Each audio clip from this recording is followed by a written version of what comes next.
Bonsoir Roger Chudeau. Bonsoir. Nous sommes très heureux de vous recevoir ce soir pour un grand entretien Livre Noir. Pour vous présenter brièvement, vous êtes le monsieur éducation du Rassemblement national. Vous avez travaillé en tant que professeur, inspecteur. Vous avez travaillé aussi sur l'éducation avec François Fillon. Et puis vous êtes aujourd'hui député Rassemblement national du Loir-et-Cher. Avant de commencer, je voudrais inviter tous ceux qui suivent Livre Noir à participer à notre grande campagne d'abonnement à notre magazine, mais aussi à notre nouvelle offre numérique communautaire. Alors, vous le savez, nous sommes désormais en kiosque avec un premier magazine sur l'immigration qui s'arrache et fait exploser nos ventes. Et désormais, nous avons besoin de votre soutien plus pérenne pour nous accompagner. Alors, je vous invite à vous rendre sur notre site www.livrenoir.fr pour nous soutenir. Merci d'avance et puis n'hésitez pas à commenter la vidéo, à vous abonner et à partager. Alors, Roger Chudeau, je reviens vers vous. Oui. Traditionnellement, on commence ces entretiens avec une citation. J'en ai une qui est de Victor Hugo. Oui. Une école ouverte, c'est une prison de fermés. Je voulais savoir ce que vous en pensiez. Très bien. Alors ça, c'est de la doxa de gauche, c'est magnifique. C'est une très belle pensée, comme toujours chez Victor Hugo. Mais le raccourci me paraît un petit peu brutal, n'est-ce pas ? Je comprends évidemment la philosophie qui l'inspire, à savoir que l'éducation libère, émancipe, et qu'elle évite le crime, bien entendu, qui repose, selon Victor Hugo et selon de nombreux philosophes, sur l'ignorance et la bêtise. Je crains hélas que les choses soient plus complexes que ça, et qu'on puisse risquer la prison tout en étant très instruit, comme ça c'est vu dans l'histoire. Maintenant, je voudrais revenir sur votre parcours, parce qu'effectivement, vous avez ce qui fait aussi votre expertise sur le sujet de l'éducation, c'est le fait que vous l'avez connu selon toutes les étapes, j'ai envie de dire. La première par laquelle je voudrais commencer, c'est celle d'élève. Quel élève étiez-vous et puis quel souvenir gardez-vous de votre instruction ? Très bien. J'étais élève du lycée franco-allemand de Berlin, appelé aussi Collège français, qui a été fondé par les Huguenots juste après la révocation de l'édit de Nantes.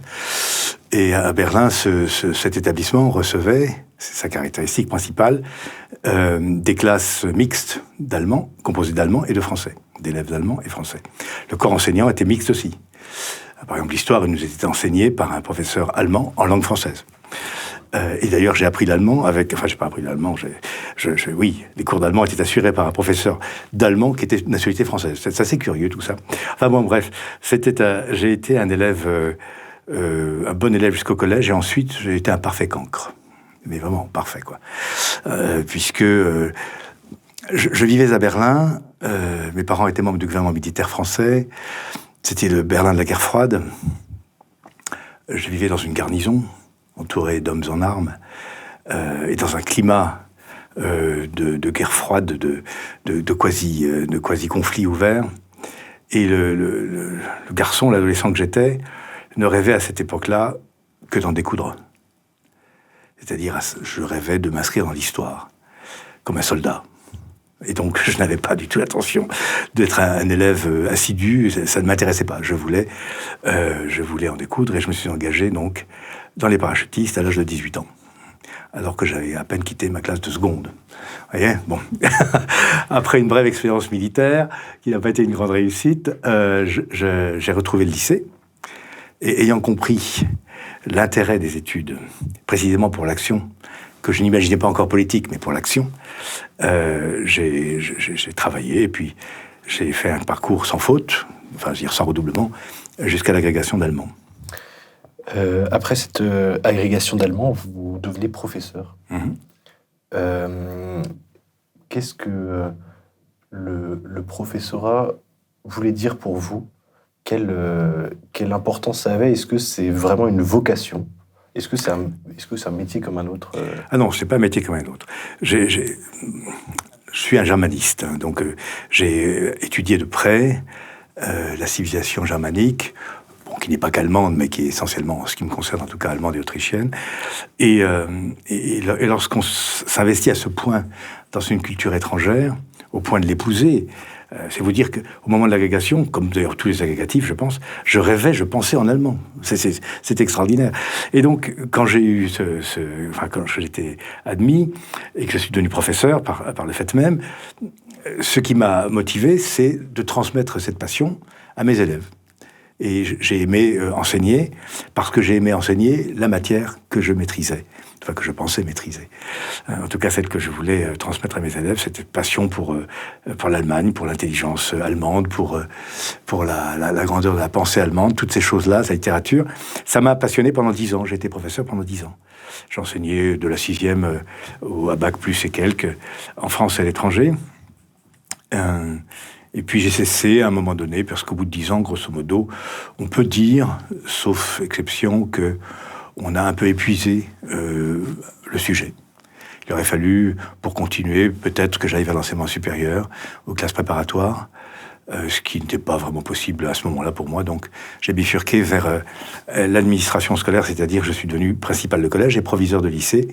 Ensuite, et puis ma carrière s'est poursuivie, comme vous le disiez, vers l'inspection d'académie et l'inspection générale pour finir.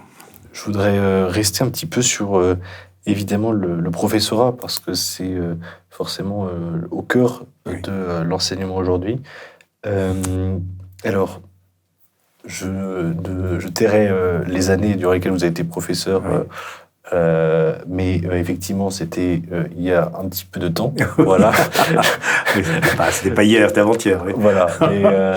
Et qu'est-ce qui a changé entre avant-hier, justement, et aujourd'hui? Est-ce que être professeur, j'ai envie de dire, quand vous étiez élève, puis que vous étiez professeur, et aujourd'hui, quelles ont été les évolutions? La plus sensible pour un professeur, et singulièrement pour un jeune professeur aujourd'hui, c'est que les élèves, donc les enfants qui deviennent des élèves en entrant en classe, n'ont que très rarement été éduqués dans le respect du rapport pédagogique, du rapport éducatif.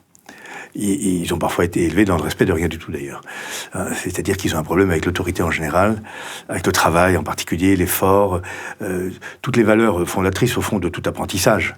Travailler, transpirer, comme dirait Brighelli, il faut travailler, c'est tout. Apprendre, répéter, apprendre par cœur, se torturer les méninges pour comprendre le sens d'une phrase, d'un texte ou d'un ouvrage. Ça, ce sont des choses qui sont largement étrangères à beaucoup trop d'élèves.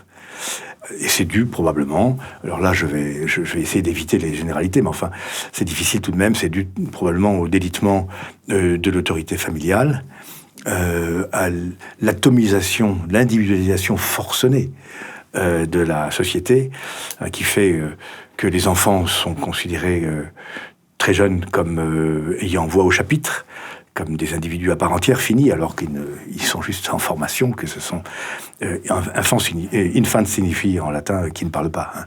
Donc,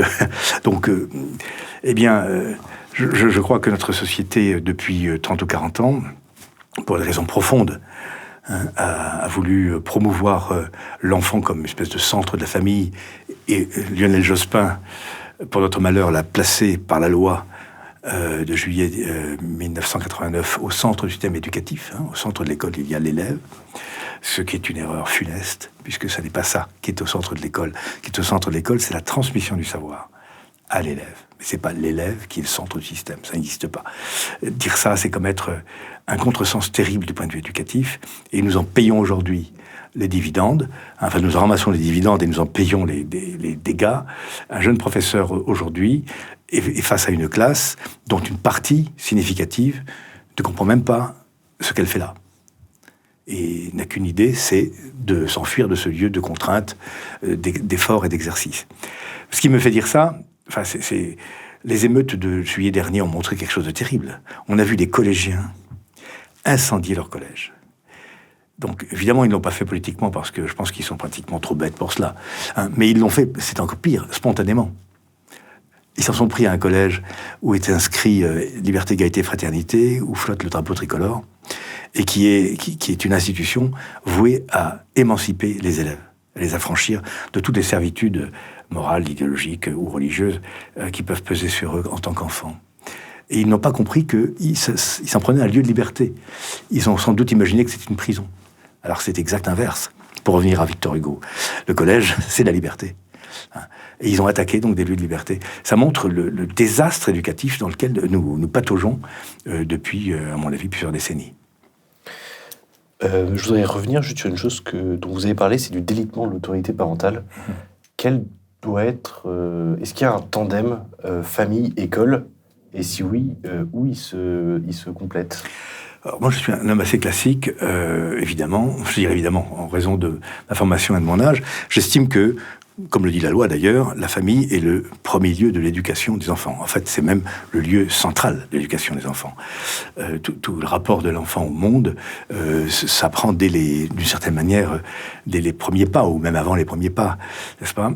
Et ceci, comme je vous le disais, comme je l'évoquais, n'est que partiellement assuré par des parents qui trop souvent, tous, Dieu soit loué, mais enfin, qui trop souvent sont distraits de l'éducation de leurs enfants par toutes sortes de préoccupations externes, par exemple la consommation, par exemple la télévision, par exemple les jeux vidéo, par exemple les sorties, etc.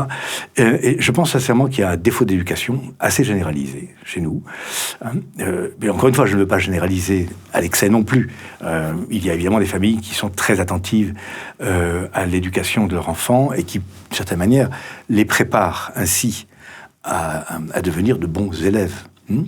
Mais évidemment, ces familles-là appartiennent probablement au quart supérieur en termes de catégorie socio-professionnelle de la société. Ce qui est d'autant plus dangereux. C'est-à-dire que la fracture entre nos élites et la façon dont les élites éduquent leurs enfants et une partie des classes populaires se creuse. Alors, je sais que, encore une fois, je veux préciser que dans les classes populaires, on sait aussi s'occuper de ses enfants. Bien sûr.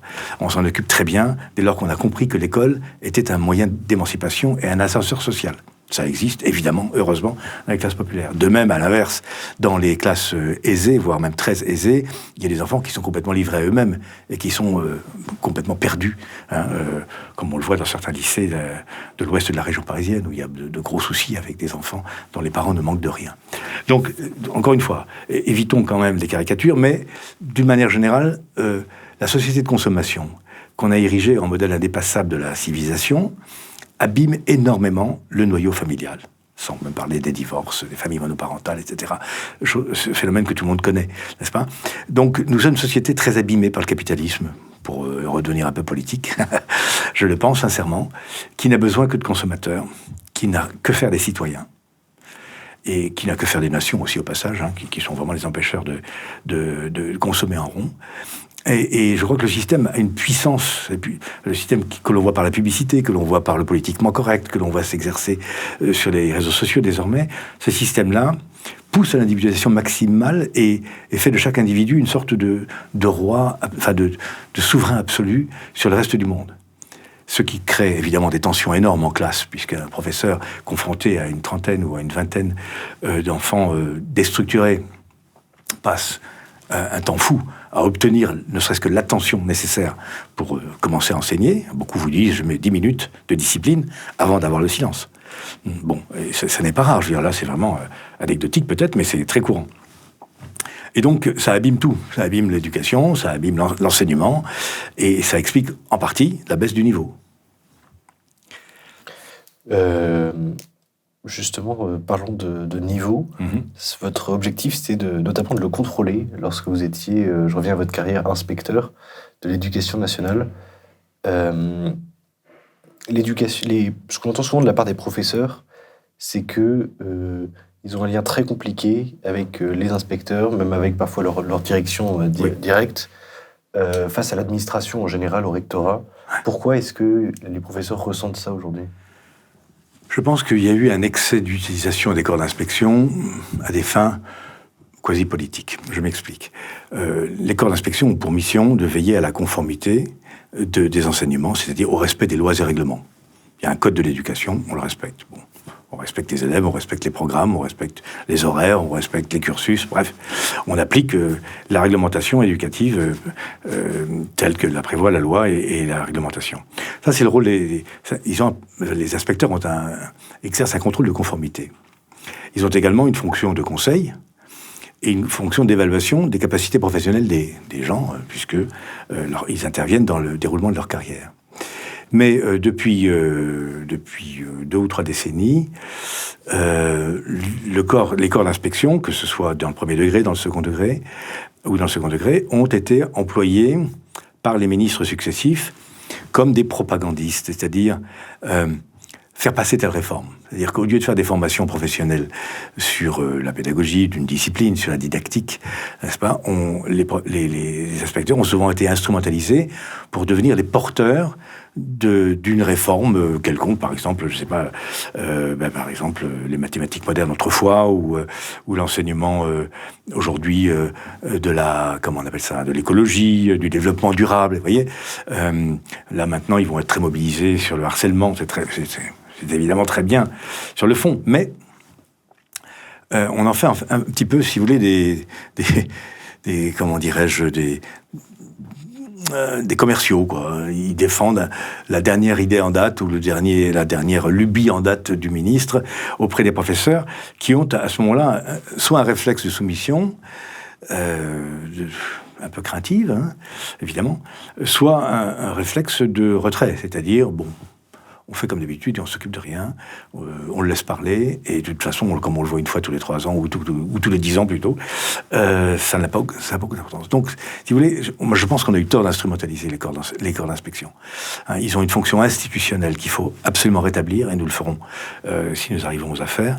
Nous rétablirons ça de manière à, non pas en faire des policiers, c'est pas ça, mais simplement à en faire des contrôleurs. Dans l'administration française, depuis Napoléon, tout est contrôlé et évalué. C'est un modèle, si vous voulez, qui est l'exact inverse d'un modèle anglo-saxon où ce sont les usagers qui évaluent et contrôlent les agents. Dans le secteur privé, par exemple aux États-Unis ou en Grande-Bretagne, ce sont les parents d'élèves qui choisissent les professeurs, les évaluent, les payent, les promeuvent, etc. Chez nous, non. Les parents déposent leur enfant à la porte d'un lycée ou d'un collège ou d'une école. À ce moment-là, l'enfant change de statut, devient un élève, il est confié à l'État. Et c'est l'État qui contrôle ses propres agents. C'est ça qu'il faut retrouver, cet esprit-là, voyez. Donc il s'agit nullement de caporaliser le corps enseignant, il faut lui faire confiance, ce sont des professionnels qui, comme je vous le disais, ont une passion, c'est la transmission des connaissances qu'ils maîtrisent parfaitement. Hein, mais il faut tout de même que le système veille à ce que tout se passe comme le souhaite la collectivité nationale, c'est-à-dire comme le veut la loi. Vous avez ensuite une belle promotion, c'est-à-dire que vous montez jusqu'à l'échelon gouvernemental, en passant par effectivement les cabinets, etc. Et puis vous vous retrouvez au bout d'un moment chez François Fillon. Alors est-ce que vous pourriez effectivement expliquer quelle était votre mission et qu'est-ce que vous avez fait chez François Fillon et finalement voir comment l'éducation est gérée à ce niveau de gouvernement. Alors, sans vouloir vous contredire, je n'étais pas à l'échelon gouvernemental, j'étais à l'échelon des conseillers du gouvernement. Hein, ça n'est pas la même chose, puisque je n'avais aucun pouvoir de décision. Simplement, j'ai toujours été intéressé par la question politique. Je suis un citoyen au sens plein du terme. Je m'intéresse à la vie publique, voilà. Depuis le lycée. Et donc, j'ai exercé mon métier de professeur, puis de chef d'établissement, puis d'inspecteur pédagogique régional des SDEN, hein, directeur des services départementaux, en mettant toujours en perspective ce que mon métier, mes fonctions et au fond la politique générale de la nation. Comme tout le monde, je tâchais de donner du sens à ce que je faisais en le mettant en perspective historique et stratégique, si j'ose dire. C'est un mot un petit peu pompeux, mais bon. Et donc, la politique m'a toujours intéressé à cet égard. Comme je suis de sensibilité gaulliste, à l'origine, et je demeure d'ailleurs de sensibilité gaulliste, bien sûr, j'ai toujours été assez jaloux de la grandeur de notre pays, et je pensais que le système éducatif, je pense toujours, a un rôle clé à jouer dans notre indépendance, dans notre puissance, dans notre grandeur, dans notre souveraineté.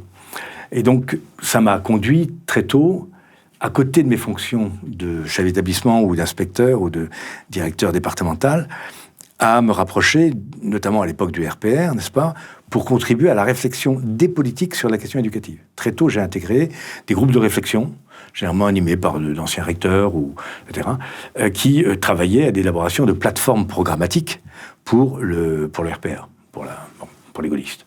Donc ça, je l'ai fait très tôt, dès que j'ai été principal de collège. Donc ça fait un bout de temps.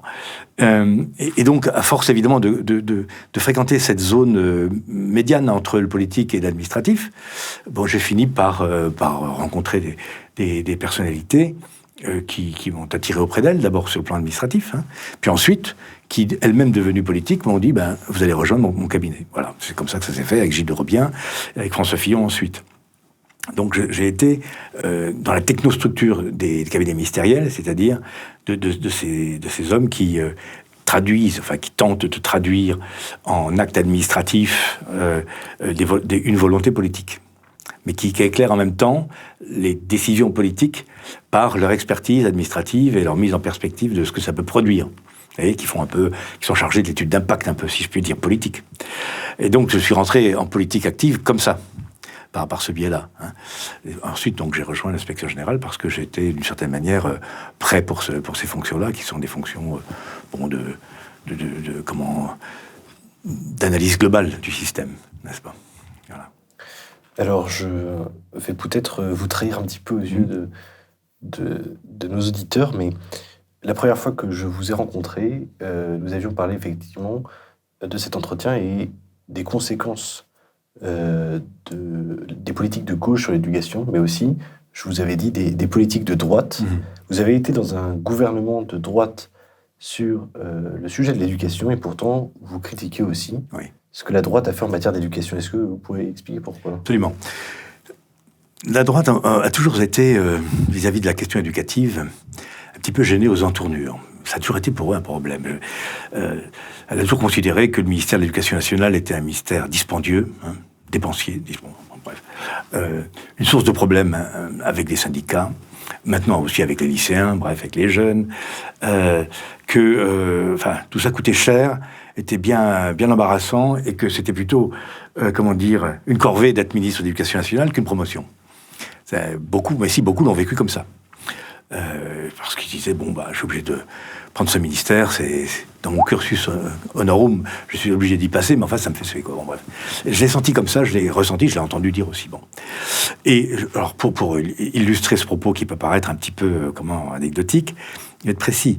Aucun ministre n'est arrivé aux affaires, aucun de droite ni de gauche d'ailleurs. Enfin, de gauche, c'est différent, j'en parlerai plus tard, si vous voulez. Mais aucun ministre de droite n'est arrivé au gouvernement en ayant une vision claire de ce que pouvait représenter pour la nation et son avenir l'action éducatrice de l'État. À part les généralités que l'on peut lire dans le Figaro Magazine, bien sûr. Mais sérieusement, il n'y a pas de travail de fond. Il y a des programmes qui étaient faits sur un coin de table, avec quelques mesures du type autonomie des établissements, vous voyez, les mantras habituels, qui sont plutôt des mots valises, ou des emprunts à l'ère du temps, que des concepts politiques et stratégiques éducatifs. Donc, il y a eu quand même quelques bons ministres d'éducation nationale, selon moi, pour autant que je sois compétent pour les juger, mais enfin maintenant j'ai le droit, je suis politique. Et ils ont été bons parce qu'ils avaient des intuitions et parce que leur équation personnelle leur permettait d'avoir de bonnes intuitions. Exemple, Gilles de Rebien, par exemple, a mis sur la place publique le débat de l'apprentissage de la lecture en opposant la méthode syllabique, qui est aujourd'hui recommandée partout, à la méthode globale qui était à l'époque l'horizon indépassable des pédagogistes. Il a fait ça, très bien. François Fillon a fait le socle commun des connaissances, sur lequel on peut éventuellement discuter, d'ailleurs. Mais bon, peu importe. Il l'a fait, considérant qu'il fallait définir, que la nation devait définir, ce qui n'est pas permis d'ignorer. C'était très bien. Xavier Darcos a rétabli l'enseignement de l'histoire chronologique à certains niveaux de l'enseignement. Il a mis un terme aux dérives sur l'enseignement de l'économie qui était devenu totalement délirant, crypto-marxiste, dans les programmes. Vous voyez, il a fait des choses comme ça. Il a réformé le lycée professionnel. On peut peut-être en reparler, mais bon. En tout cas, il y a eu des ministres comme ça qui ont eu de puissantes...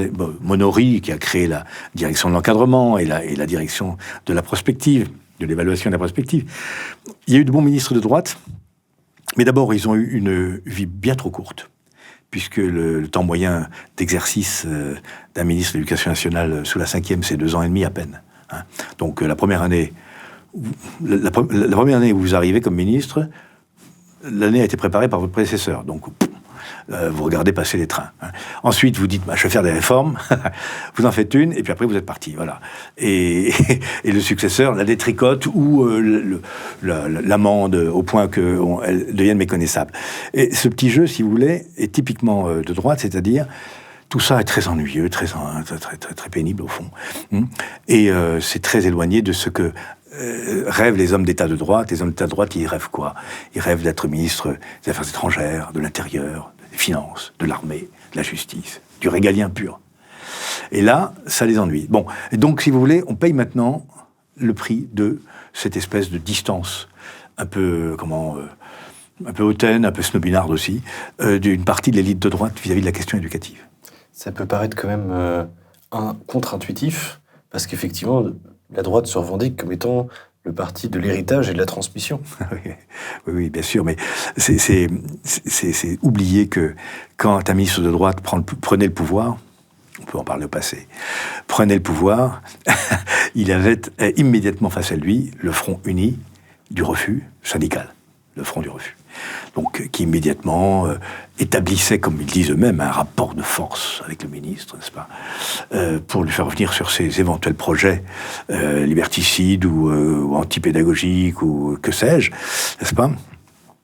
Et donc, à ce moment-là, tout se crispe, puisque le château, l'Élysée, Matignon, commencent à regarder de près ce que ça peut produire en termes de troubles général à l'esprit public, puis à l'ordre public même, hein, avec des lycéens qui vont dans la rue.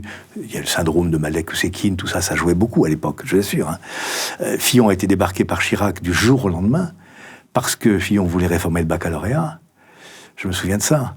Hein. Et Chirac a eu peur de ce que les syndicats avaient annoncé, c'est-à-dire, j'étais là, je l'ai vu, je l'ai entendu, nous mettrons les lycéens dans la rue. Et le président de la République a dit, ah non, on ne va pas recommencer. Hein. On va pas recommencer, on risque gros. Et il a débarqué Fillon du jour au lendemain. Celui-ci lui en a voulu pour le restant de ses jours, d'ailleurs. Enfin, c'est pas grave. Mais bon, voyez, donc, si vous voulez, la droite n'a jamais été au clair sur ces questions-là. Chirac lui-même n'a jamais été porteur d'un projet politique éducatif. Sarkozy a tenté de le faire dans son beau discours de candidat à Angers en 2007. Mais j'allais dire, évidemment, il n'en a rien fait.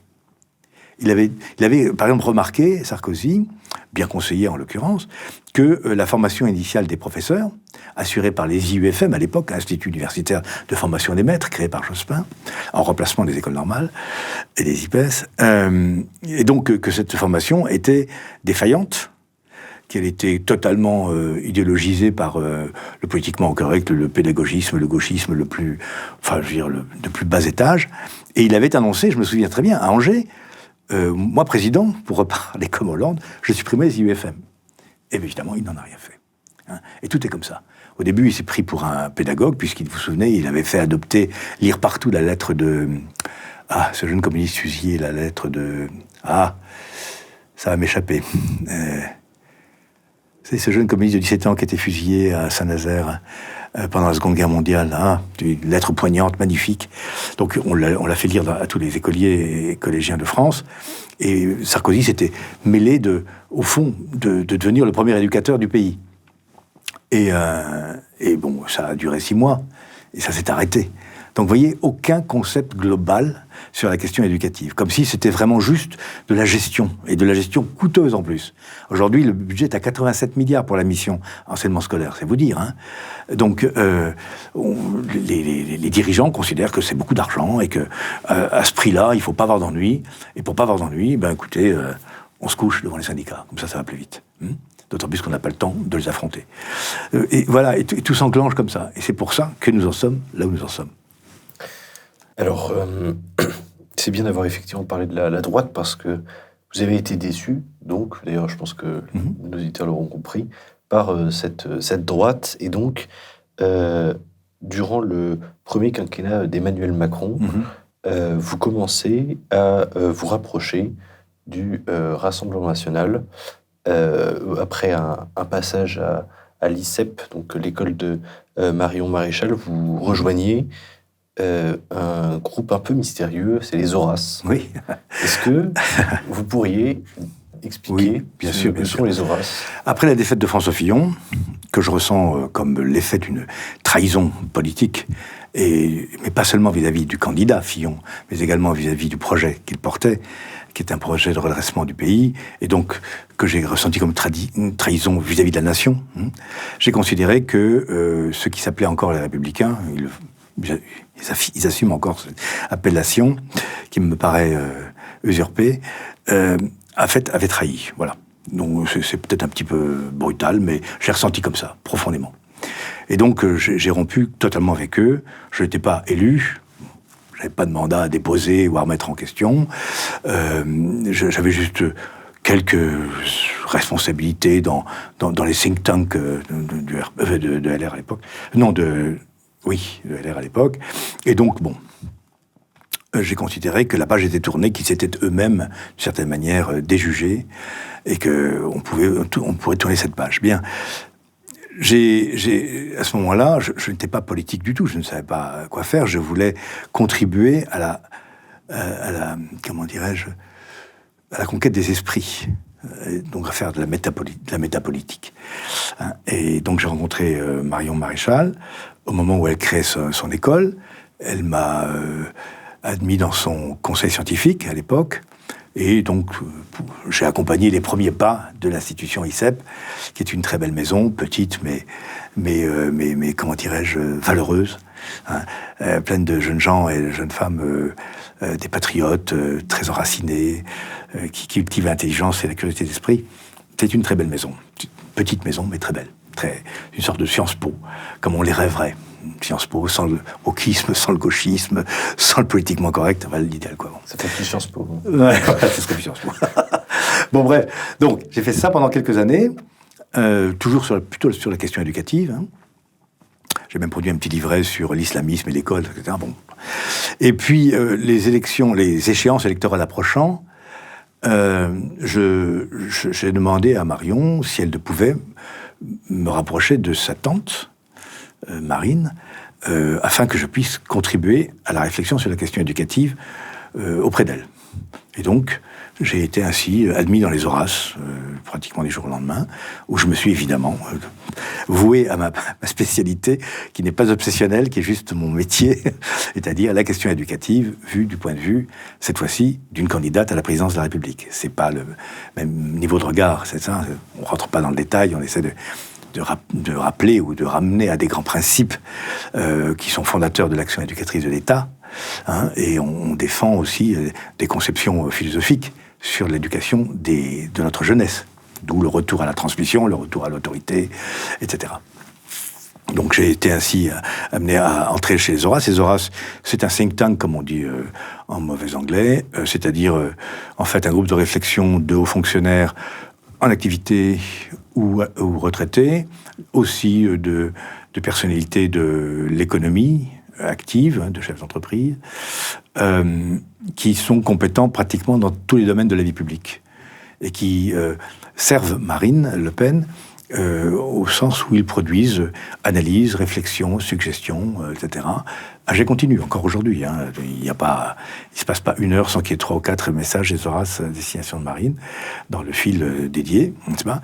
Et ça alimente la réflexion de la présidente et ça lui permet aussi de comprendre les enjeux de certaines questions particulièrement complexes, qu'elles soient sur le plan international, sur le plan intérieur, sur le plan fiscal, enfin tout. Donc moi, je me suis occupé de l'éducation, bien sûr. Et j'ai donc contribué à la rédaction du programme présidentiel de Marine 2022.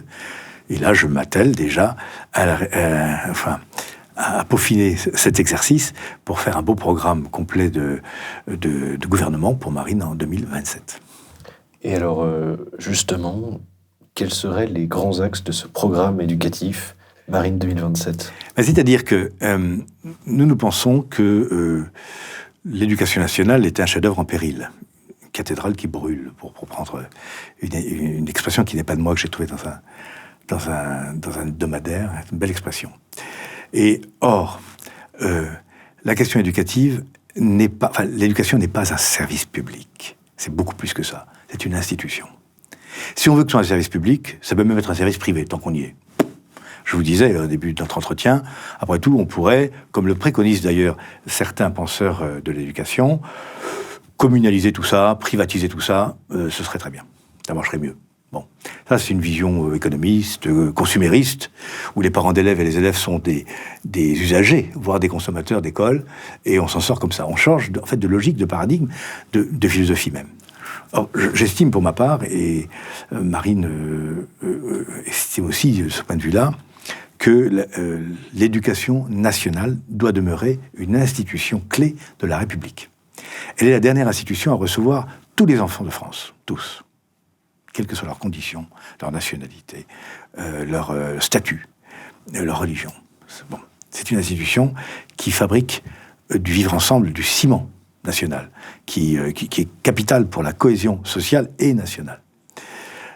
Et donc, se désengager du caractère national de l'éducation, ou de l'instruction, on ne va pas discuter là-dessus, on pourra, mais en tout cas, c'est l'adjectif qui est important, national. Hein. Se désengager de ça serait une erreur politique majeure. Or, c'est ce qui se passe de manière subreptice. Le système se délite. Les professeurs sont un peu livrés à eux-mêmes, ils échappent à l'inspection, ils font ce qu'ils peuvent, du mieux qu'ils peuvent. Certains établissements ont des politiques complètement divergentes avec le système, ils expérimentent des trucs, bon, etc. Dans les quartiers prioritaires de la ville, on a des centaines d'établissements qui vivent dans un contexte totalement différent. C'est l'archipel français. L'archipel français de Jérôme Fourquet se retrouve à l'école. L'école s'archipélise, si j'ose ce néologisme. Et donc, ceci est très dangereux pour l'union nationale et puis aussi pour l'unité, la cohérence intellectuelle et morale et politique de l'éducation que nous donnons à nos enfants. Donc j'estime qu'il faut réinvestir le caractère national de l'éducation, politiquement. Donc il faut une politique éducative. Il faut donc que la candidate à la présidence de la République puisse présenter aux Français un projet éducatif cohérent, général, reposant sur des principes simples, retour à la transmission des savoirs. Vous me direz, c'est ce que dit Attal, mais Attal, en fait, il l'a pompé chez nous, si je puis dire. Il a une intuition, il se dit ça va faire plaisir aux gens. Hein, c'est un commercial, Attal. Il vendrait du sable au Sahara. Hein. Bon. Et donc, nous, c'est la transmission des savoirs. C'est-à-dire, concrètement, ça signifie qu'on reprend les programmes. On débarrasse les programmes des scories, comment dirais-je, de la mode qui sont accumulées. Vous savez combien de priorités il y a dans le Code de l'éducation? Il y en a 70. Donc rien n'est prioritaire, puisque tout est prioritaire. Bon, donc nous, on dira ce qui est prioritaire. Pour l'école primaire, c'est ça. Lire, écrire, compter, les valeurs. Pouf, 4 trucs. Ce qui est prioritaire pour le collège, c'est la même chose, un peu plus de sciences, un peu plus de culture, un peu plus d'humanité. Ce qui est important pour le lycée, c'est ça, des humanités et des sciences. Après, c'est l'université. Après, ils sont adultes. Et donc, on définira ça avec grande précision, dans les programmes, dans les cursus, dans les objectifs. Et pour vérifier que cela soit bien compris de tout le monde, nous réinstaurerons des examens de passage à chaque niveau. C'est-à-dire qu'à l'issue du CM2, il y aura un examen de passage en 6e. National. Passé au même moment, à la même heure, pour tout le monde. Comme le bac. Voilà. Alors, c'est simple. Ceux qui n'y arriveront pas, s'ils ont l'âge de redoubler, ils redoubleront leur CM2. S'ils sont trop âgés, ça peut se faire, ils passeront dans une 6e d'adaptation, par exemple. Au collège, donc, où ils seront remis à niveau de manière intensive pendant 1 an ou un semestre. On verra. Même chose après la 3e. Actuellement, le collège n'a pas d'objectif. Parce que le brevet, le DNB, le diplôme national du brevet, c'est une triste comédie. Ça n'a aucune valeur académique, aucune valeur sociale, aucune valeur éducative. On le donne à tout le monde, donc ça n'a pas de valeur. Et même si vous le ratez, vous passez en seconde. C'est quand même incroyable. Donc, examen d'entrée en seconde. Et en fonction des notes, on va en seconde de telle catégorie, ou en seconde professionnelle, ou etc. Et le baccalauréat, c'est pareil. Aujourd'hui, le baccalauréat, 98% des élèves le réussissent. Enfin, des candidats le réussissent. Donc, ça ne veut plus rien dire.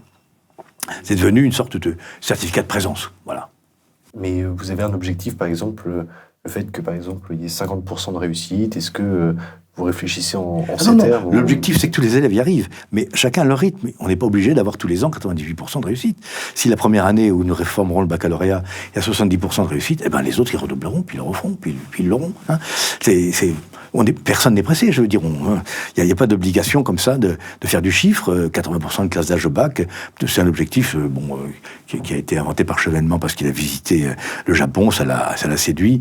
Mais ça, on ne peut pas faire une politique du chiffre dans l'éducation nationale, pas plus que dans la police d'ailleurs. C'est-à-dire ça ne sert à rien de se fixer des objectifs de cette nature.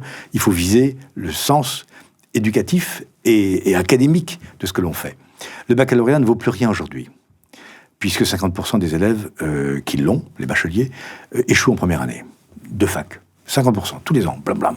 C'est le massacre des innocents. Et les bacheliers arrivent, ils se plantent, ils comprennent pas comment ça marche, ils savent pas prendre des notes, ils savent pas travailler. Bref, la classe terminale ne remplit pas sa fonction. Par démagogie, c'est-à-dire qu'à force de baisser le niveau du baccalauréat, à force de distribuer des mentions très bien à des élèves qui, en fait, maîtrisent à peine les fondamentaux des disciplines clés, mais qui ont réussi, par les options, à se faire des notes fantastiques, on fausse absolument la valeur du baccalauréat. Et Parcoursup ne le prend pas en compte. Parcoursup, qui a été inventé dans le cadre d'une loi qui s'appelle la loi OR, Orientation Réussite des étudiants, était destiné à faire en sorte que pour chaque étudiant, il y ait quelque chose, une place à l'université qui corresponde à son profil, ses capacités et son projet. Bon. Résultat, 50% des étudiants échouent en première année. Il n'y en a que 34%, 34 étudiants sur 100 obtiennent la licence en 4 ans. En 4 ans. Pas en 3, en 4. Et les autres disparaissent. Donc c'est du pur gâchis national. Ça coûte une fortune à l'État, ça détruit des vies de jeunes gens qui ne savent plus où ils habitent, qui rentrent dans la vie par l'échec. Et donc nous ferons donc examen, 6e, examen d'entrée en seconde, baccalauréat, qui sera un vrai baccalauréat, et qui servira aux universités à choisir leurs élèves. Ça, vous voyez, c'est ça. La transmission, si vous voulez, c'est un mot creux, s'il n'y a pas de sanction académique, qui est également une reconnaissance sociale. Vous êtes bachelier, c'est pas que vous avez un certificat de présence en terminale, c'est que vous avez bossé dur pour l'obtenir, que vous avez sué sang et eau, peut-être même que vous avez redoublé une fois, c'est pas grave, vous l'avez eu, vous êtes vraiment un étudiant. Voilà ce que nous voulons faire pour ça. Pour l'autorité, c'est pareil. L'autorité du maître, l'autorité du professeur, actuellement est remise en cause par beaucoup trop de parents d'élèves, par beaucoup trop d'élèves. Là, nous rétablirons un régime assez draconien, si vous voulez, protégeant les professeurs. Les parents d'élèves n'ont rien à faire dans l'enceinte scolaire, sauf s'ils sont invités par la direction. Sans ça, contester les notes, contester les punitions ou les sanctions, contester même la pédagogie générale ou la didactique d'une discipline, c'est intolérable. Ce sera terminé, ça. Nous, sous des formes réglementaires quelconques, je ne sais pas, nous réfléchirons techniquement, mais ce sera terminé. Nous protégerons le corps enseignant afin qu'il puisse, appliquer l'ensemble des méthodes professionnelles qu'il a à employer, sans contrôle. Le contrôle, c'est nous qui l'exerçons. Le contrôle, c'est le corps d'inspection, pas les parents. On les remettra à leur juste place, qui est celle d'éducateurs. Et ils sont convoqués si leurs chers petits se comportent comme des sagouins ou comme des sauvages. Là, oui. Vous voyez, ça peut paraître un peu carré, mais franchement, nous ferons cela. Et évidemment, alors ceux qui s'en prendront aux professeurs, verbalement ou physiquement, tomberont directement sous le coup de la loi, ça c'est sûr. Voilà. Eh ben, ça fait mon début de programme. Oui. Et à côté de ça, il y en a une autre mesure qui est celle de la fin du collège unique. Oui. Alors, ça, c'est une mesure ça fait longtemps que le Rassemblement national la propose. Oui. C'est-à-dire que même la droite propose toujours, elle l'a jamais fait, bien sûr, comme d'habitude. C'est-à-dire que la gauche tient beaucoup au collège unique parce que pour elle, c'est une sorte d'icône. C'est l'icône de l'égalité. L'égalité des chances, on est tous pareils. On serait tous pareils. Effectivement, nous sommes libres et égaux en droit dès la naissance. Ça, c'est marqué, c'est l'article 1 de la Déclaration des droits de l'homme et du citoyen. Très bien, parfait. Ça ne signifie pas qu'il faille que tous les élèves soient ramenés au minimum syndical, si c'est le cas de le dire. C'est-à-dire au SMIC intellectuel et culturel. Au contraire, la fonction du collège, comme celle de l'école, comme celle du lycée, c'est d'amener les élèves le plus haut possible de leurs possibilités. Pour que chacun puisse aller au bout de ses talents, de ses capacités et de la récompense de son travail et de ses efforts. Or, le principe du collège unique, c'est simple, c'est ce qu'on appelle, dans le langage technocratique, le collège cylindrique. Il y a 6e, 5e, 4e, 3e, en cylindre, tout le monde passe. Tout le monde passe, il n'y a pas de bifurcation, il y a peut-être quelques 3e pros encore qui restent dans les coins, etc. Mais on considère que tous les élèves doivent absolument passer par ce filtre-là pour ensuite être ventilés entre seconde professionnelle et seconde générale. Très bien, et technologique.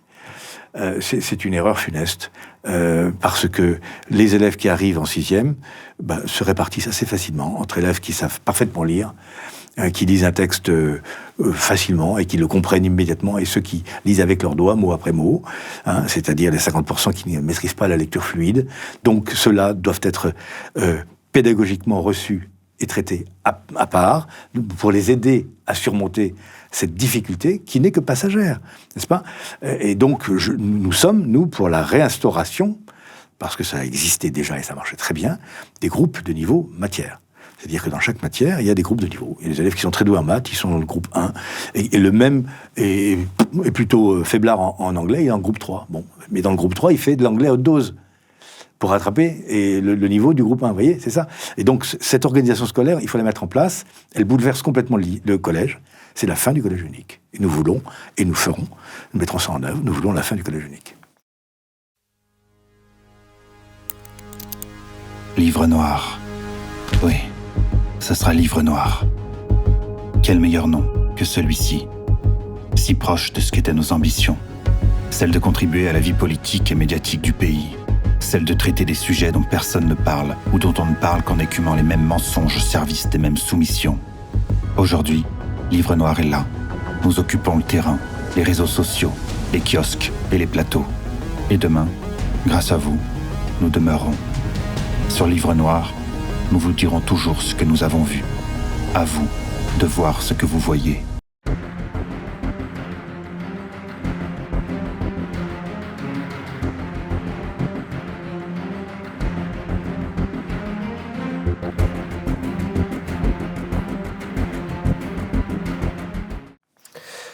Je voudrais revenir un petit peu aussi sur le bac. Et vous avez parlé de Parcoursup.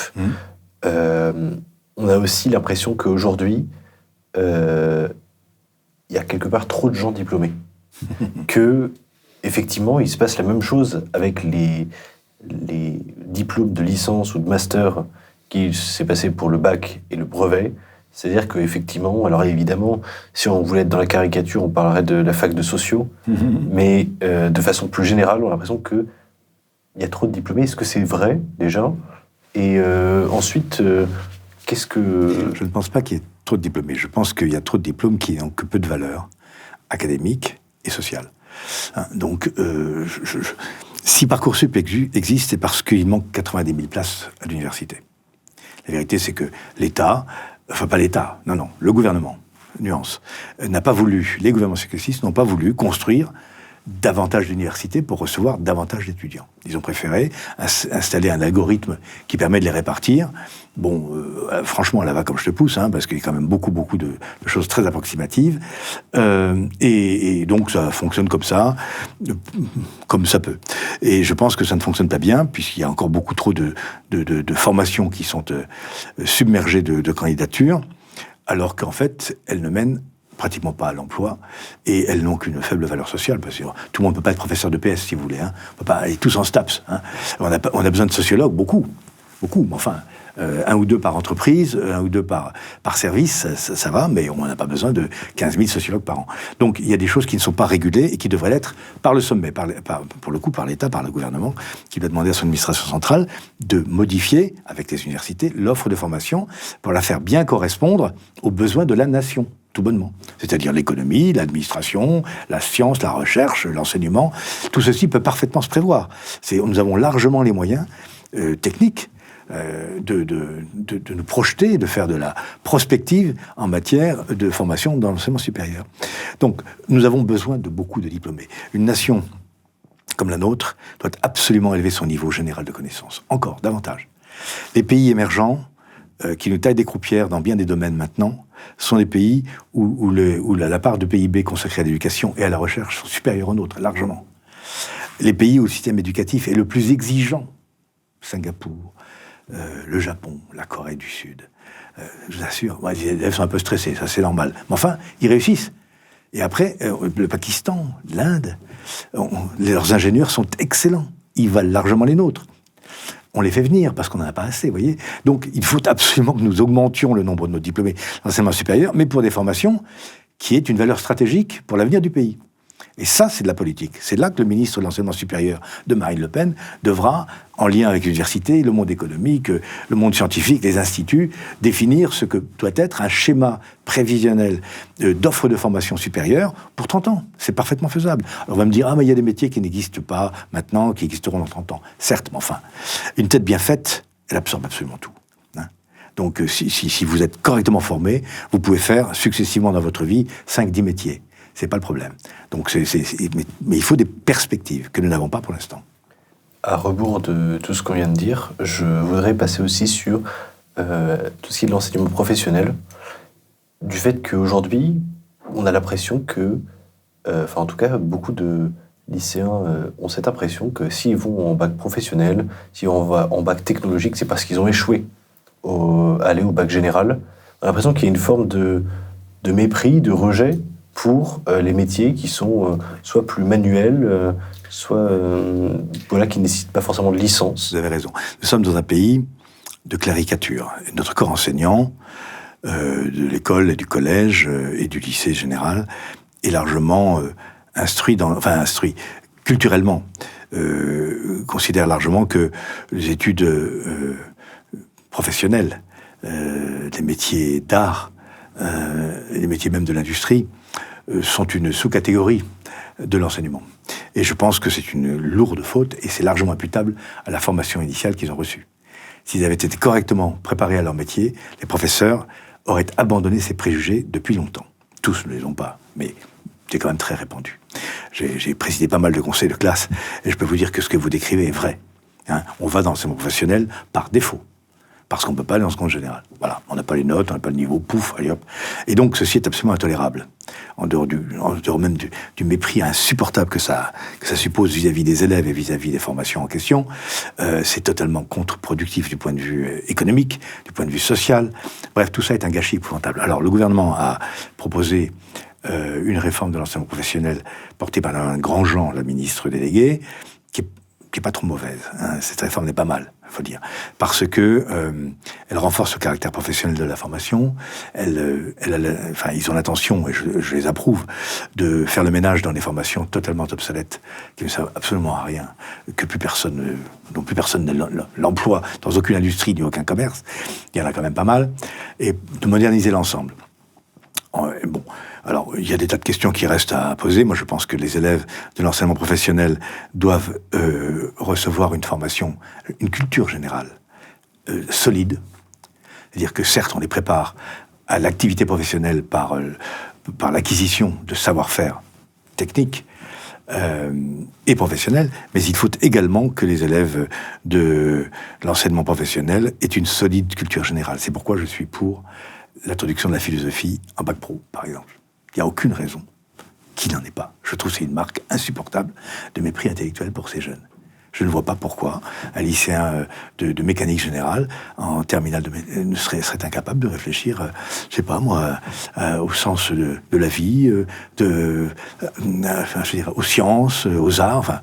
Vous voyez, nous l'introduirons parce que nous considérons qu'il faut respecter la dignité de nos élèves et donc leur offrir aussi la possibilité d'une pensée totalement abstraite et théorique, n'est-ce pas, qui grandit les élèves, bien entendu. Je voudrais revenir un instant sur la politique. Il y a deux personnages qu'on n'a pas encore abordés et que vous commencez à connaître, sont... Pape Ndiaye et Gabriel Attal, donc les deux ministres du deuxième mandat d'Emmanuel Macron.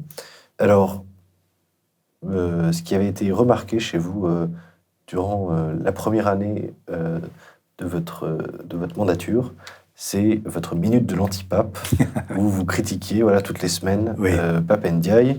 Vous avez remplacé ça par un format qui s'appelle Attal au tableau, qui était similaire. Quel bilan vous tirez de ces deux ministres? Alors, bien que Gabriel Attal, ce soit encore un peu tôt pour tirer le bilan, au moins quelle prospective. Et est-ce que vous voyez un contraste aussi avec Jean-Michel Blanquer, qui était présent durant le premier mandat? Oui, Jean-Michel Blanquer est un homme du sérail éducatif. Il a réformé le cycle terminal, le lycée en fait, et le baccalauréat.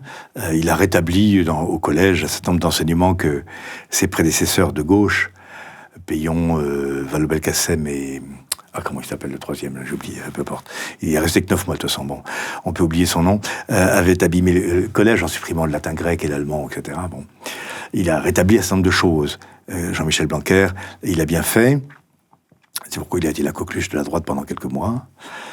Comme quoi, on peut se tromper. Mais surtout, il a détruit le baccalauréat. Pour moi, c'est son péché originel, c'est ça. Il a réformé le lycée alors qu'il fallait réformer l'école primaire. Parce que c'est là que ça va pas. Hein. Et puis il a détruit le baccalauréat en faisant un examen de fin d'année, voire un certificat de présence en terminale. Bon, donc là-dessus, je pense que son bilan est très mitigé. La seule excuse qu'il ait, c'est qu'il a eu à gérer la crise de la Covid et que ça a tout fichu en l'air, effectivement. Bon. Mais Pape-Ndiaye, c'est typiquement une idée macronienne, c'est-à-dire c'est une idée disruptive. Hein. Il fallait mettre là un universitaire connu pour ses options wokistes assumées, hein, qui a écrit avant d'être ministre qu'il y avait un racisme systémique dans la police française, etc. Donc il l'a fait, je pense, en pensant s'attacher ainsi un peu, on peut dire un peu petite, les suffrages de la gauche, de la majorité présidentielle et d'une partie de ce qui reste de la gauche parlementaire. Pas grand-chose, en fait.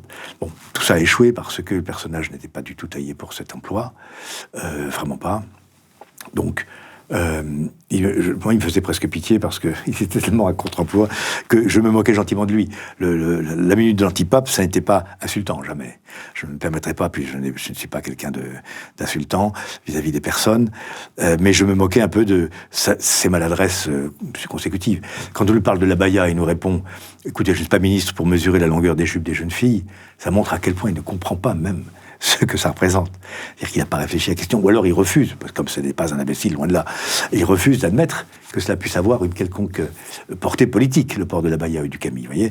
Donc, je pense sincèrement qu'il était totalement en décalage avec sa fonction et que c'est très bien qu'il ait rejoint l'ambassade de France à Bruxelles ou à Strasbourg, je ne sais plus trop où il est, enfin, auprès d'une institution européenne. Au Conseil de l'Europe, je crois. Voilà, c'est ça, qui est un repère de wokistes. C'est eux qui font des affiches avec des femmes en niqab en disant « Mon niqab, ma liberté ». Vous voyez les gens, bon, bref. Donc, il est très bien là. Bon, Gabriel Attal, c'est un autre cas. C'est au point, d'ailleurs, où j'ai arrêté Attal au tableau pour remplacer Attal au tableau par une chronique qui sera toujours hebdomadaire, intitulée rendez-vous... Non, c'est pas rendez-vous. Enfin, une sorte de rendez-vous hebdomadaire avec la question éducative. Et pourquoi est-ce que j'ai abandonné ça ? Parce que Attal ne me fait pas rire.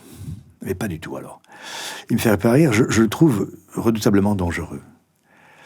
Actuellement, c'est l'enfant chéri des médias. C'est le genre idéal, il est souriant, gracieux, rieur, joyeux, intelligent, rapide. Il a le sens de la répartie et tout. Il est parfait. Il est parfait, sauf qu'évidemment, c'est une machine à la Emmanuel Macron, c'est une machine à communiquer avec des mots qui font plaisir, des mots, des concepts, des idées qui font plaisir à l'opinion publique, mais dans lesquels, lui, ne met aucun contenu réel. Voyez-vous, pour l'abaya, il a fait un joli coup. Il a dit, chef d'établissement, interdiront l'abaya. Très bien. Sauf qu'évidemment, il y a 10 incidents par jour avec les abayas, c'est pas fini. Sauf qu'évidemment, la question de l'islamisme dans l'enseignement scolaire est loin d'être réglée. Mais il s'en contente. Quand je lui dis, sur les bancs de l'Assemblée nationale, vous savez que dans les établissements scolaires, d'un certain nombre de quartiers bien identifiés, parfaitement connus, on ne peut pas enseigner ni la Shoah, ni le plan d'une église cathédrale, ni les croisades, ni parler de chrétiens de Troie, ni passer un morceau de musique, ni envoyer des jeunes filles à la piscine avec les garçons, ni manger un sandwich au jambon pendant le ramadan, dans la cour. Là, il fait le sourd d'oreille. Parce que là, il faudrait peut-être regarder en face l'ennemi intérieur, qui est l'islamisme radical, qui est en train de prendre le pouvoir petit à petit, dans des centaines d'établissements de la République française. Vous voyez, donc, abaya, il en a fait une sorte d'étendard, hein, bon, très bien, parfait, de slogan, et pour lui, c'est réglé. En fait, non, il a fait semblant. comme Macron fait toujours semblant de s'occuper des Français. Il dit des choses qui sont intéressantes. Ah oui, belle intuition, il se passe rien. Même chose, ben voilà. Et donc là, il vient de découvrir, Gabriel Attal, qui a un effet maître. Voilà, il vient de découvrir qu'en fait, la qualité de l'enseignement dépend de la qualité des maîtres. Donc il dit, ah ben c'est peut-être qu'ils sont pas bien formés, hein, ça mouline, et il dit, bon, on va revenir à l'école normale. Voilà, parce que ça lui plaît bien. L'école normale, c'est chic, ça plaît à comment dirais-je, au monde d'avant, aux temps heureux. Hein, ça plaît aux communistes, ça plaît à tout le monde. Ça plaît à l'électorat d'Emmanuel Macron, c'est-à-dire aux baby-boomers. Hein. Donc, il fait de la politique en permanence. Je ne peux pas reprocher à un homme politique de faire de la politique. Mais le reproche, c'est pas un reproche d'ailleurs. Je constate que, à nouveau, la question éducative n'est que le prétexte d'une activité ou d'une agitation politique, au bénéfice de la construction d'un homme politique. Quand je vois que Gabriel Attal s'est livré dimanche dernier à un déballage mais indécent de sa vie privée, où il a parlé de son orientation sexuelle, de la mort, de l'agonie de son père, du harcèlement qu'il a subi par un camarade qui continue d'ailleurs de le harceler sur les réseaux sociaux, comme chacun peut voir. Je me suis dit, mais c'est totalement indécent. Et je sais que ça a plu à une bonne partie de l'opinion en disant « Ah là là, Attal, qu'est-ce qu'il est sincère, il est authentique, hein, vraiment transparent. Hein. » Ben non, tout ça c'est évidemment construit dans la perspective d'une future promotion politique de ce personnage. Donc, je ne le méprise pas, je ne le déteste pas, je l'observe froidement comme un animal politique qui instrumentalise la question éducative à son seul service. C'est pourquoi je dis qu'il est dangereux. L'école n'a pas besoin d'un agitateur d'idées stérile. Il a besoin d'un véritable ministre de l'Éducation nationale, qui se souvienne que l'Éducation nationale a pour ambition folle de fabriquer des citoyens et des citoyens français. Je voudrais revenir sur la question dont vous avez parlé, qui est celle du wokisme. Alors qu'on accepte le thème ou pas, c'est vrai qu'il y a... en tout cas, c'est utilisé pour désigner un ensemble de différents progressismes. On appelle ça l'intersectionnalité à gauche. Personne ne sait ce que ça veut dire. Hein. Vous êtes le président de la cellule anti-woke. Oui, alors je suis président de l'association des parlementaires contre le wokisme, hein, qui a été créée à l'Assemblée nationale par le groupe Rassemblement national, c'est vrai, il y a à peu près un an, n'est-ce pas, et qui tend à élargir le nombre et la qualité de ses adhérents. Mais c'est pas le sujet. Le sujet, c'est bien le wokisme, c'est-à-dire l'entreprise de déconstruction des principes même de la civilisation européenne et occidentale en général. Le wokisme repose sur l'idée folle que l'histoire du monde serait l'histoire de la domination du patriarcat blanc sur l'ensemble des minorités du monde, y compris sur les animaux d'ailleurs, surtout, sur la nature aussi. Bref. C'est-à-dire qu'autrefois, on avait des marxistes qui disaient l'histoire du monde, c'est l'histoire de la lutte des classes. On avait des nationalistes qui disaient l'histoire du monde, c'est l'histoire de la lutte des nations. On avait des capitalistes qui disaient l'histoire du monde, c'est l'histoire du progrès économique, social, etc. Et là, maintenant, on a des wokistes qui disent l'histoire du monde, c'est l'histoire de la domination. C'est la seule grille d'analyse qu'ils aient de toutes les réalités que nous rencontrons. Donc, le patriarcat blanc, occidental évidemment, soumet à sa domination, à son oppression, toutes les minorités. Donc les femmes sont des minorités, ce qui est assez nouveau, car il y a plus de femmes que d'hommes, mais bon, seraient des minorités. En fonction, les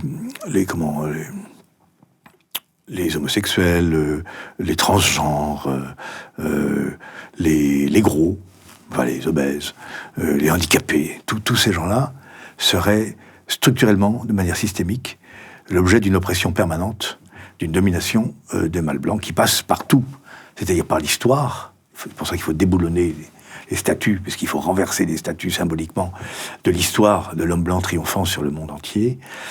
La langue inclusive, enfin le français inclusif, c'est le français féminisé, mais entre guillemets sikh, ça n'a aucun sens, ni grammatical, ni historique, ni linguistique, mais bon, c'est comme ça, n'est-ce pas?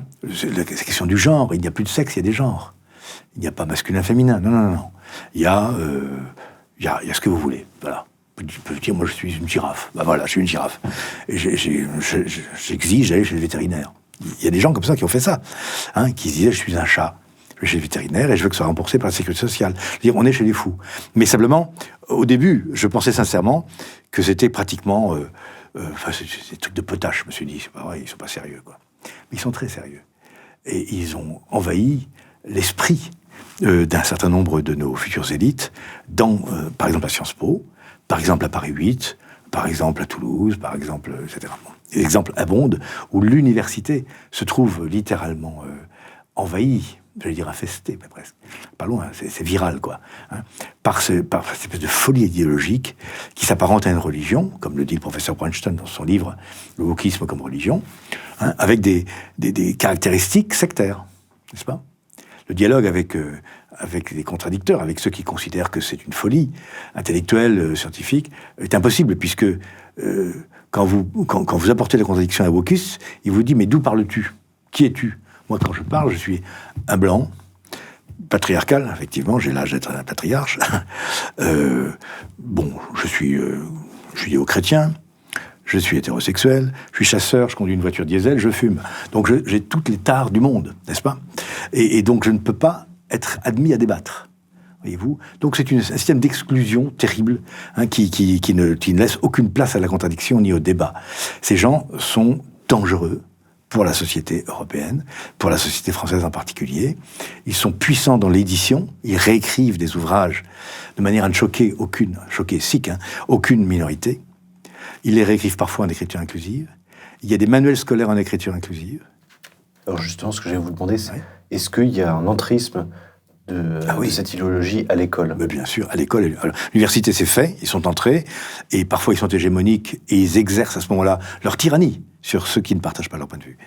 C'est attesté. Si vous voulez faire un master, un mémoire de master autrement qu'en écriture inclusive, dans certains établissements d'enseignement supérieur, vous ne pouvez pas, c'est tout. Hein. Voilà, vous ne trouvez pas de maître de professeur. Donc, même chose pour l'école, pour l'enseignement scolaire.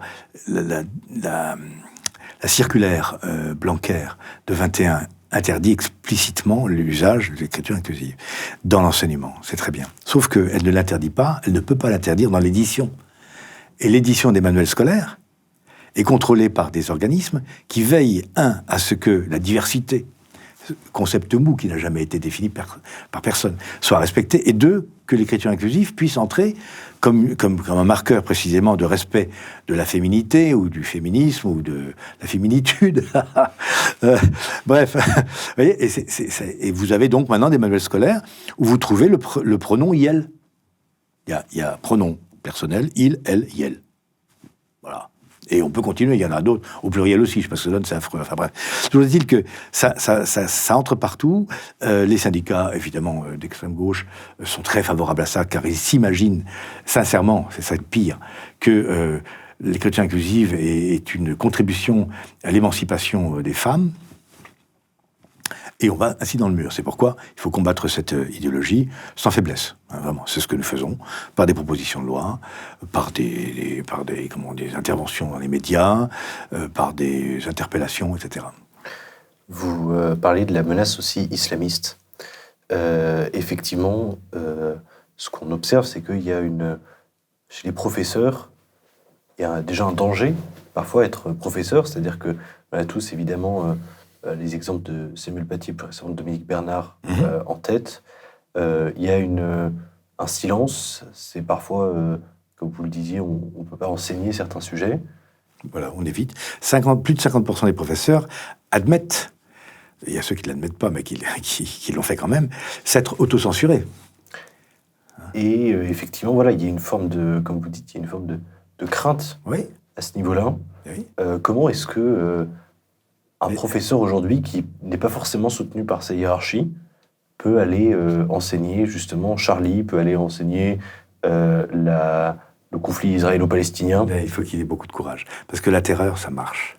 Parce que la peur, les professeurs ont peur. C'est le titre d'un ouvrage récent, peut-être un petit peu racoleur, mais c'est la vérité.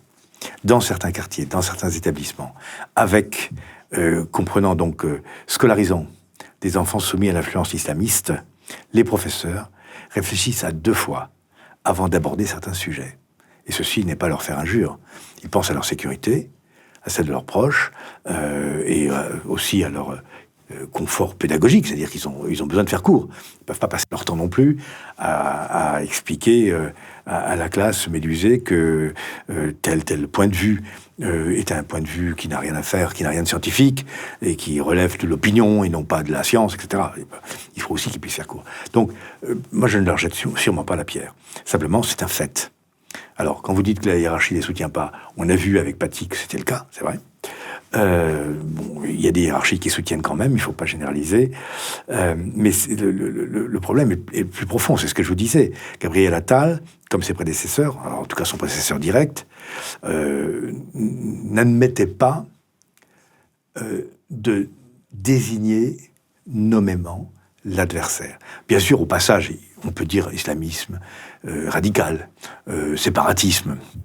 Mais le plus souvent, on dit obscurantisme. Comme ça, déjà, c'est moins marqué, hein, obscurantisme. Non, il faut être clair. Et il y a, et d'ailleurs le livre de Bergeau-Baclair sur le frérisme le montre, hein, et il y a une offensive concertée, organisée, systématique, de prise du pouvoir dans les instances comme l'école, hein, qui sont décisives pour la fabrication de la nation. Les frères, petit à petit, donc l'islamisme militant, réussit à imposer déjà une sorte d'autocensure, puis ensuite elle imposera ses propres thèmes. On n'en est pas encore là, mais ça va venir, hein, si on laisse faire. Et donc là, il y a danger pour la République, n'est-ce pas? Là, on est en face d'un ennemi intérieur qui agit sur tout l'éventail des moyens d'action d'une guerre asymétrique. Depuis l'influence, depuis, je vous dis, le sandwich au jambon interdit dans la cour de récré d'un collège en zone prioritaire, jusqu'au meurtre, jusqu'au Bataclan. Tout l'éventail de l'influence, de la prise de pouvoir, de la conquête du pouvoir par une entreprise subversive est à la disposition des frères, et ils en usent de manière totalement, je veux dire, décomplexée. Hein? Ils envoient les jeunes filles en abaya, tester, voir si ça fonctionne toujours, si on est toujours aussi dur, etc. Voilà, hein. Mais ils sont capables aussi d'assassiner, de décapiter un professeur en pleine rue. Ce sont les mêmes. Hein. Fondamentalement, ce sont les mêmes, avec le même projet. Et donc dire ça, ce n'est pas moi qui le dis, ce sont les services de renseignement qui le disent. Hein.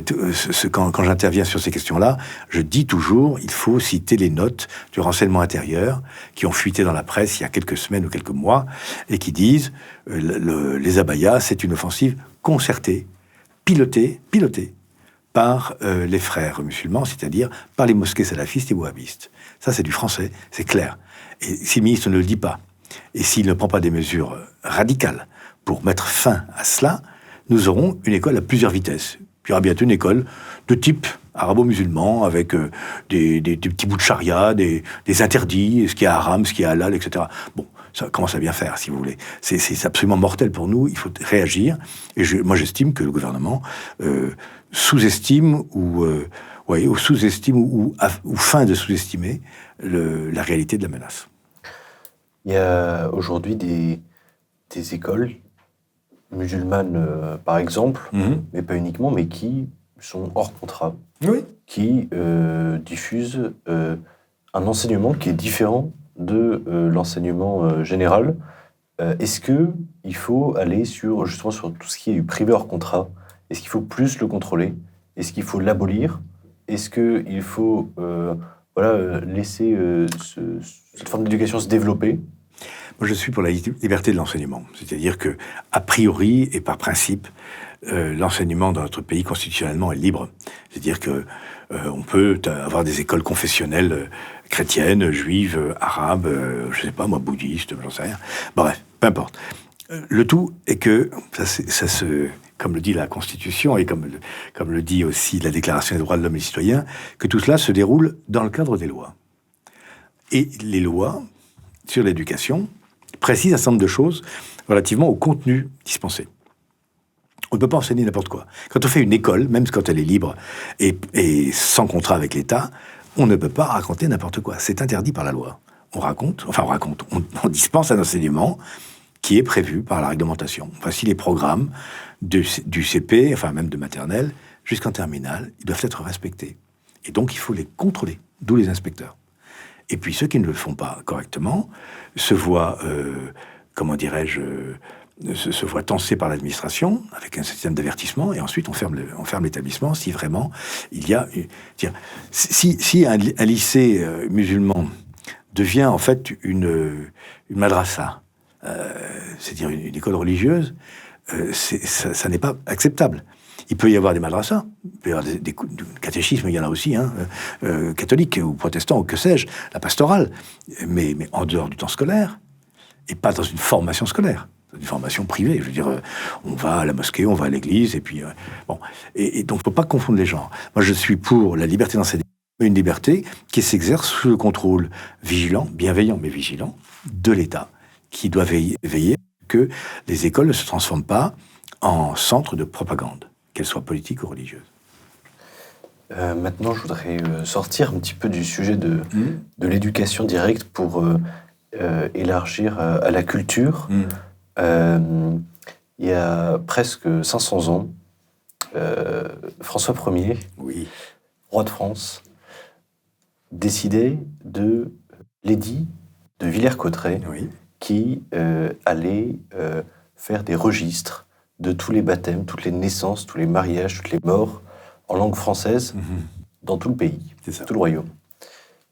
C'était il y a presque 500 ans, et récemment, Emmanuel Macron, président de la France, la République française, effectivement, a décidé de l'ouverture d'un grand centre culturel à Villers-Cotterêts, dans cette même ville, je crois à près de 200 millions d'euros. Est-ce que vous avez vu, étudié un petit peu le projet, qu'est-ce qui s'est passé? Parce qu'effectivement, c'est un projet d'ampleur, proposé par Emmanuel Macron, qui est vraiment passé sous les radars. Alors, l'idée et la réalisation d'un centre international de langue française est une belle idée. Le faire à Villers-Cotterêts, même à 210 millions d'euros, c'est magnifique. C'est ce qu'on appelle se donner les moyens de sa politique. L'idée de défendre la langue française et de la célébrer me paraît forcément sympathique et appréciable. Maintenant, il y a des petites nuances à apporter à ce jugement de première approche. Le président de la République, d'une certaine manière, a de la langue française une vision un peu muséale. C'est-à-dire qu'il a fait un musée à la langue française, très bien. Mais la langue française, si vous voulez, elle n'a pas besoin de musée. Elle a besoin d'être enseignée correctement, par exemple, à l'école primaire, ce qui n'est pas le cas. Elle a besoin d'être défendue dans la littérature, ce qui n'est plus le cas. Puisque, je vous disais, il y a dans les maisons d'édition de notre beau pays des comment on appelle ça en anglais, sensitivity readers, donc des relecteurs de sensibilité, qui sont chargés, comme je vous le disais tout à l'heure, d'expurger les textes de tout ce qui pourrait froisser telle ou telle minorité. Donc on abîme la langue française à jet continu dans les maisons d'édition, pas dans certaines maisons d'édition, sur certains sujets, bien sûr. Et on n'enseigne pas correctement la langue française à l'école primaire de l'enseignement public ou sous contrat. Et donc, il me semble que les priorités sont là. C'est très bien de faire un musée, c'est très, je vais dire sympathique, c'est pas le mot, mais enfin, bon, vous y êtes allé ? C'est honorable. Vous y êtes allé ? Non, pas encore. Non. Je suis président du groupe d'études parlementaires sur la francophonie, mais je n'ai pas encore eu l'honneur d'être invité, ça va peut-être venir. Mais bon, si vous voulez, le président de la République a profité du discours inaugural pour, au détour d'une phrase, se moquer gentiment de l'écriture inclusive, en disant qu'il fallait pas, machin, très bien. Ok. Sauf que le groupe Renaissance à l'Assemblée nationale a voté contre la proposition de loi du Rassemblement national et que je défendais, visant à interdire l'écriture inclusive.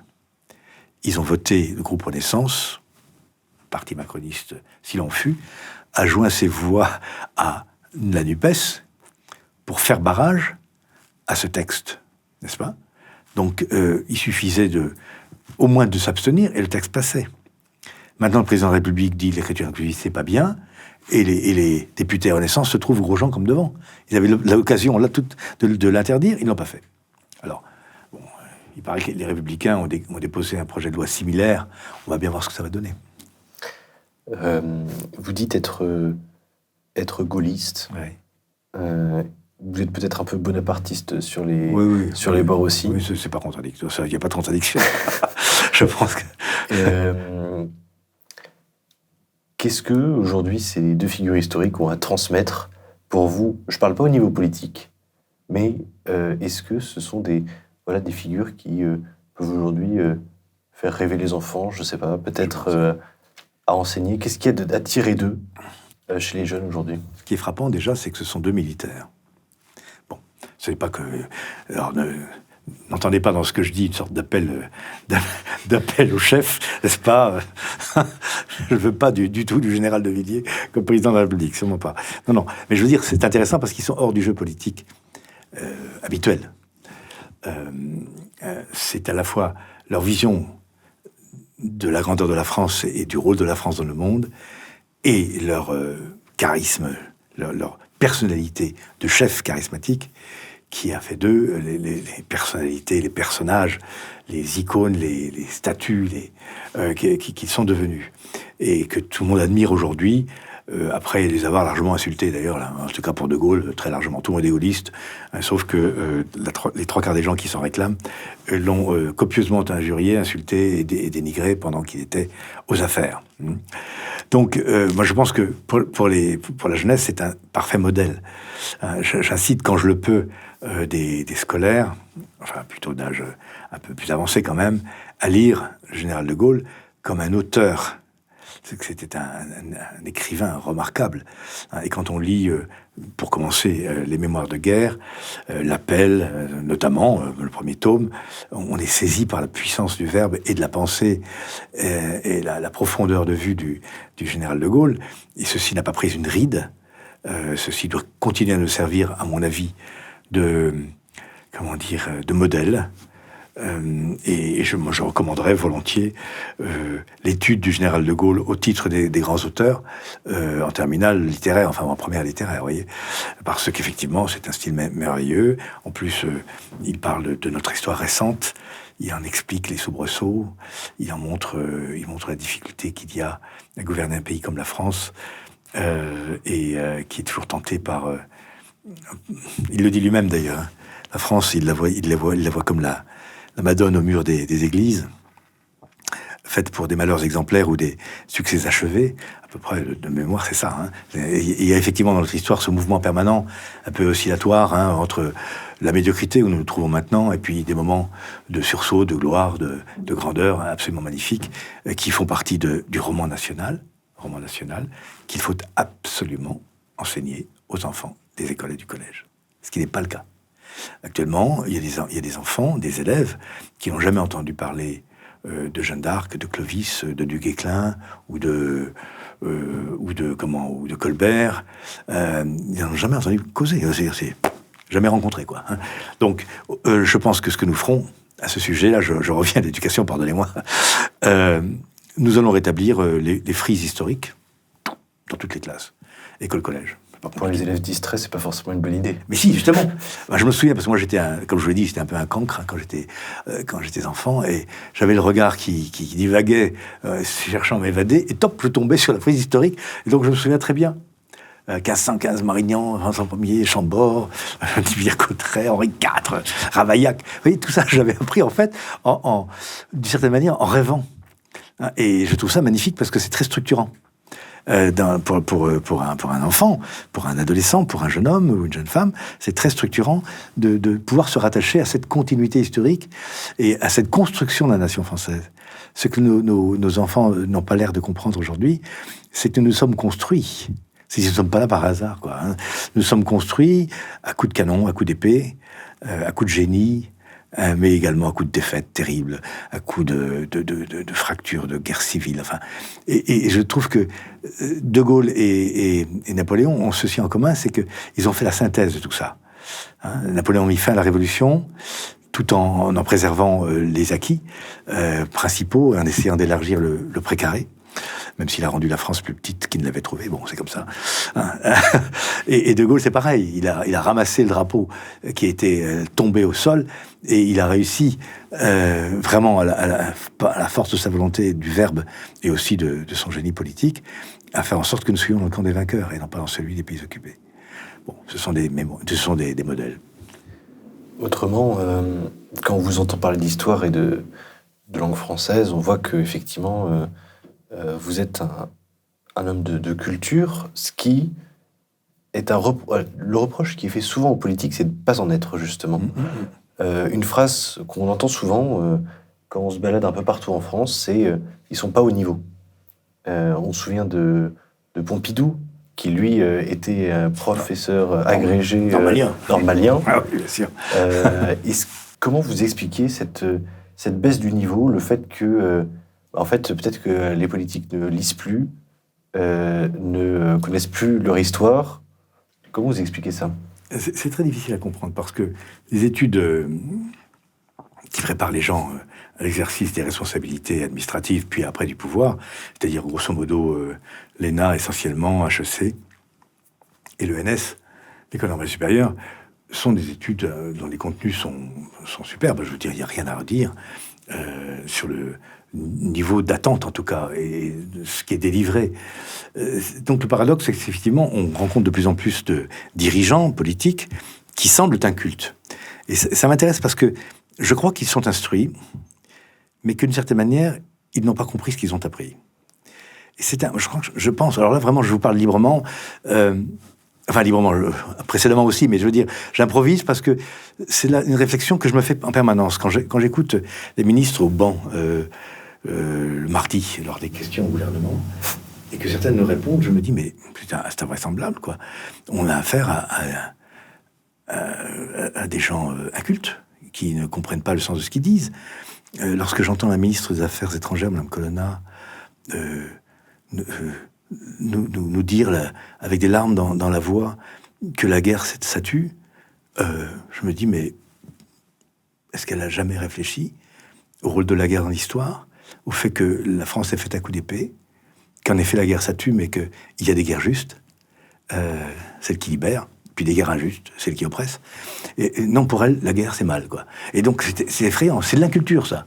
C'est de l'inculture. Ça signifie qu'elle a forcément, bien sûr, parfaitement tous les diplômes qui vont bien pour accéder à l'ENA et au-delà. Mais j'ai le sentiment que ces gens ne comprennent pas ce qu'ils ont appris. Ils sont des hypermnésiques, ils ont souvent une mémoire fantastique, ils peuvent vous réciter, à mon avis, des pans entiers de Chateaubriand, mais ils ne comprennent pas ce que Chateaubriand dit. Ouais, j'ai cette intuition. Alors, vous voyez, ce que je dis est quand même un petit peu brutal et un bruit de décoffrage, mais je vous livre une intuition, parce que moi aussi, ça me sidère de voir parfois des crétins, quoi, qui sont ministres, et je me dis, mais c'est pas possible, mais d'où il sort celui-là? Et pourtant, quand on regarde le CV, il a tous les diplômes qui vont bien. Donc, c'est pas que le niveau est baissé tant que ça, c'est surtout que je crois que il y a un défaut dans la formation de nos élites, c'est-à-dire qu'ils sont instruits, mais ils ne sont pas cultivés, ils n'ont pas de culture générale. Or, le général de Gaulle dit justement, à propos du chef, dans le fil de l'épée, dans la France et son armée, etc., il travaille beaucoup sur le chef, ce qu'il appelle le prestige, avec le vocabulaire de l'époque, que le chef doit absolument avoir une puissante culture générale, et notamment historique. Et j'ai l'impression que ceux qui nous dirigent ne connaissent pas l'histoire de France, ou en tout cas, s'ils la connaissent, ils n'en ont pas compris la logique profonde, ou que partiellement, ou que même cette logique profonde leur paraît anachronique, ringarde et d'une certaine manière archaïque. Voyez, et donc c'est une question à la fois idéologique, intellectuelle, morale et politique. Donc moi je pense qu'il faudra qu'on s'intéresse de près, quand on sera aux affaires, à la formation de nos élites. Vraiment de près. J'aurais une dernière question pour vous. Je sais que parmi nos auditeurs, on a des jeunes, peut-être qui sont encore au collège, au lycée, on a aussi sans doute des parents qui nous écoutent, même des étudiants. Est-ce que pour tous ces parents ou ces jeunes, vous auriez un livre à conseiller? Est-ce que peut-être intergénérationnel? Oui, bah écoutez, je ne veux pas faire preuve de beaucoup d'originalité. Je leur conseillerais volontiers le livre que je suis en train de lire, qui est le livre de monsieur... avec les noms propres, je suis toujours fâché. Hein. Comment s'appelle-t-il? Le dernier livre... le dernier livre sur De Gaulle. De Gaulle, l'homme de personne, qui vient de sortir, là. C'est chez Plon, je crois. Et donc, c'est 1890-1944, qui décrit par le menu détail, c'est une monographie sur le général de Gaulle. C'est pas obsessionnel, ce que je dis. C'est parce que, à travers cette monographie, on revit une époque qui remonte à avant la Commune et qui s'achève avec la libération de la France. Et donc, qui a quand même connu 3 guerres franco-allemandes, enfin, dont 2 mondiales, bien sûr, et qui est traversé de personnages historiques qui sont décrits par l'auteur de manière remarquable.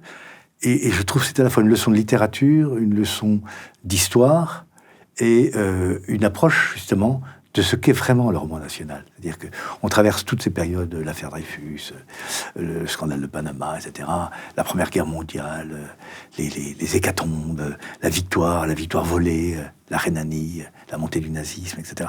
Et c'est tout à fait captivant. Donc évidemment, c'est peut-être un peu étroit, comme on peut aussi se passionner pour l'épopée de Jeanne d'Arc, de Jeanne Hachette ou de Duc Éclin, qui sont d'ailleurs contemporains, en tout cas avec Jeanne d'Arc. Mais je veux dire, je choisirais ça spontanément parce que je suis en train de le lire. Je lis en ce moment ça, et puis presque par effet miroir, un livre dont le nom m'échappe, enfin dont le nom de l'auteur m'échappe aussi, bien entendu, dont le titre par contre est clair dans mon esprit, c'est La trahison des élites allemandes. C'est très bien fait, du XVIIIe siècle au nazisme. Parce que ce qui me captive, moi, c'est comment, en tant que germaniste, comment un pays comme l'Allemagne, qui est quand même le pays de la science, de la philosophie, de la musique, des arts, des beaux-arts, de la littérature, enfin, comment ce pays a pu basculer dans le nazisme, mais en s'y donnant corps et âme. Les élites allemandes, hein. Vous savez que dans les sinistres bataillons de SS qui pratiquaient la Shoah, les cadres étaient presque tous docteurs d'État. Ils étaient très instruits. Les brutes épaisses qui appuyaient sur la détente étaient peut-être moins, quoique, mais leurs chefs étaient tous des lettrés, gebildete, gebildete Personen, gebildete Bürger. Donc des gens instruits, cultivés, avec des doctorats, souvent d'ailleurs des juristes, et souvent des chrétiens pratiquants, en plus. Et donc, moi, ça me fascine de voir comment ça a pu basculer. Comment un pays cultivé, chrétien, profondément chrétien, a pu se jeter dans les bras de la pire barbarie qu'on ait connue dans l'histoire. Ce sont des livres qui, chez moi, je ne les recommanderais pas, là, parce que là, pour le coup, c'est un petit peu trop... Je trouve que c'est un ouvrage trop technique pour recommander à des jeunes gens, mais celui sur De Gaulle, oui.